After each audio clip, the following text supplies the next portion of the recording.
The Tri-Cities Otters are having their best season in existence. They're only 3 points back, and that's what they give you for a victory. It's not like hockey where you only get 2 points of first place, and they've got 2 games coming up with the last place team in their division. However, they're going to be playing their next game in Boone, North Carolina. Explaining to me why here is David Strickland. He is the coach and co-owner of the Tri-Cities Otters, USL Division II team here. And I want to ask you, okay, successful, but from what I saw the remaining home schedule, in the regular season at least, there are no more games at Kermit-Tipton. Why are the Tri-Cities Otters, for all intents and purposes, playing outside of the Tri-Cities for their final home game?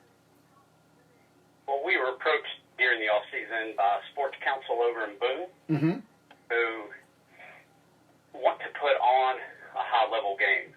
And they asked if we could come to an agreement, and they compensate us to come over and put on a game. They're also seeking to put a USL 2 team in that market.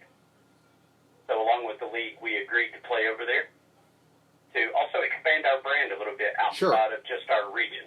Sure. And I do get that. I mean, there's been an indoor football team in Boone, and they've been a guest on this show. They'd love to get fans from the Tri-Cities. If not, I mean, Timbuktu, if they're willing to travel in and get a ticket, let's face it. The question, I guess, is that with your background with Science Hill and such, how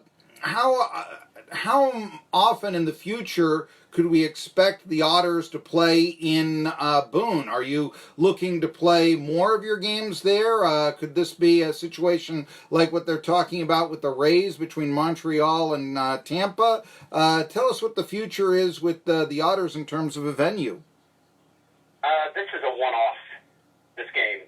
It'll just be this year that we're playing up there. Eventually our focus is to have our own venue to be able that is soccer specific. That doesn't have a track around it, that the fans are closer, that we can do some more things in our production. We're limited by our contract from the city of the things we can actually do to put on a better environment for the soccer, experience. Yeah, sure. You're playing at a football field. Correct. I mean, so I do understand that, and there's always going to be, oh, look, they're kicking the ball from the 30-yard line and such. I will tell you that when I was covering soccer for the Pittsburgh Post-Gazette, sometimes that was nice. I could say, all right, they had a kick from 27 yards out to win the game. I mean, it was right there, and you didn't have to, was that, 5 yards behind where the 18-yard box is and all that? I mean, I get it, and all this, but it isn't necessarily ideal and such. Before we get to venues in the future for the Otters, I do want to ask you, David Strickland, playoffs. I mean, you're 3 points back. You're playing the last place team in 2 games, home and home here. So there's a legitimate chance you're going to be picking up 3 points for these victories.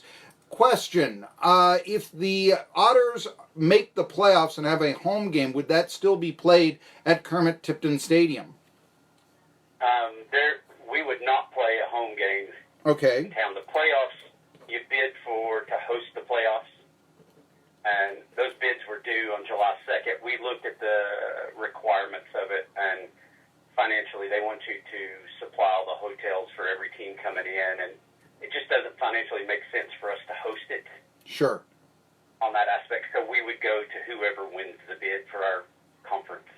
I understand that. So they'll be hosting. It's sort of like the secondary basketball tournaments that ETSU has both turned down and played in, depending on their mood of the day and such.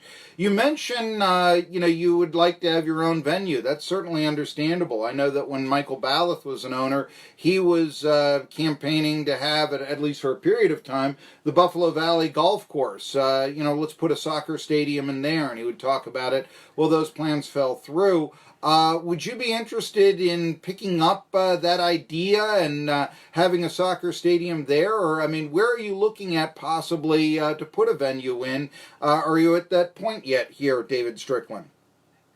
We're not at that point yet. I mean, we need somewhere between 15 to 30 acres because our plan is to develop more fields than just the Sure. Yeah, Buffalo Valley's not an option. The couple of cities that are involved in that have their own plans.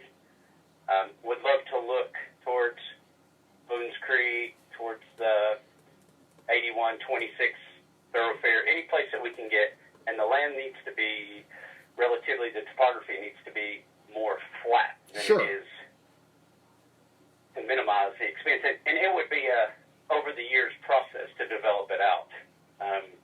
Building the main field first and one or two training fields, and then growing from that aspect.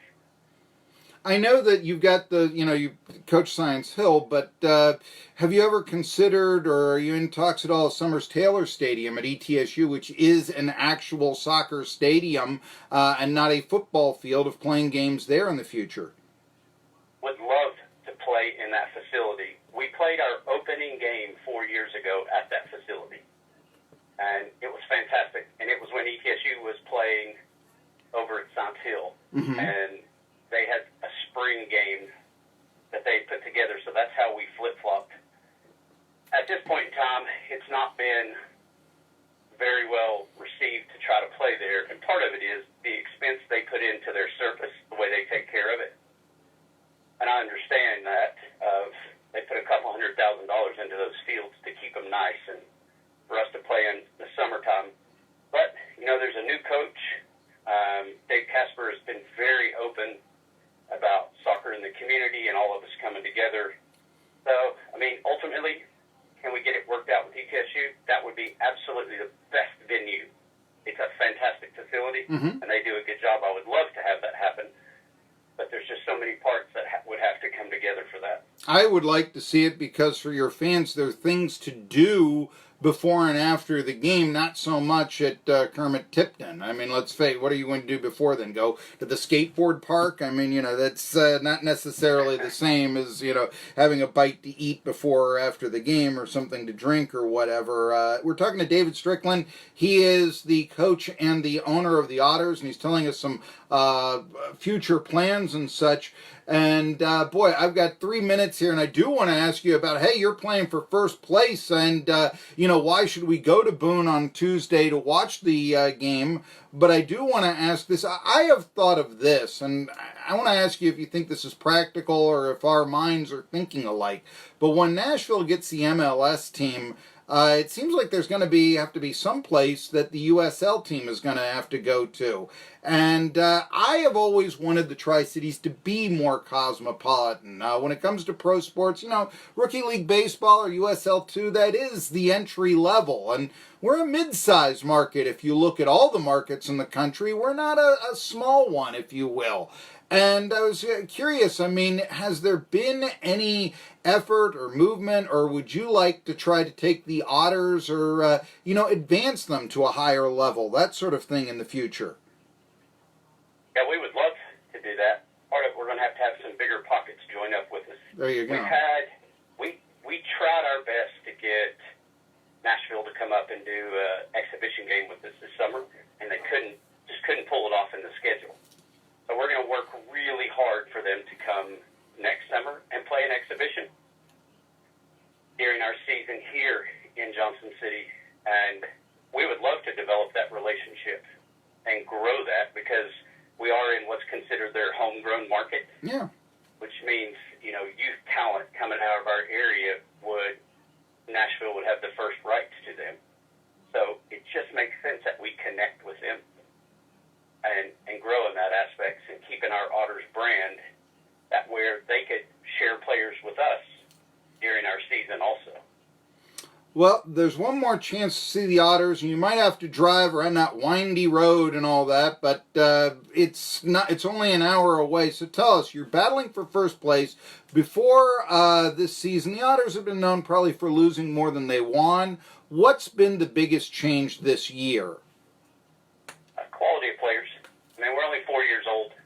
A lot of teams we play are much, much more mature than us as far as history and getting returning players, or they have a very large youth club with them. And that's another topic for the future of bringing a youth club into our group. But they've had more history, and just over the 3 years where Ballas had started it and passed it on. We've just developed the relationship with good players that have brought more good players, and our recruiting's got even better. So we've just got better players on the park compared to the years before. He is David Strickland, and he might be in first place in Tuesday. That's a distinct possibility, if not before afterwards. So there's one more chance locally to see the Otters. Got to drive a little bit to Boone, but do that on Tuesday. Tri-City Sports Now. We will be coming back, and of course at 1 o'clock we'll be talking NASCAR with Jerry Bonkowski, and then about the Braves with Josh Brown of Nakahoma Nation. That's all coming up. Thanks for joining us here and telling us about the latest with the Otters. It is a very exciting growth period, and they're making the area more cosmopolitan.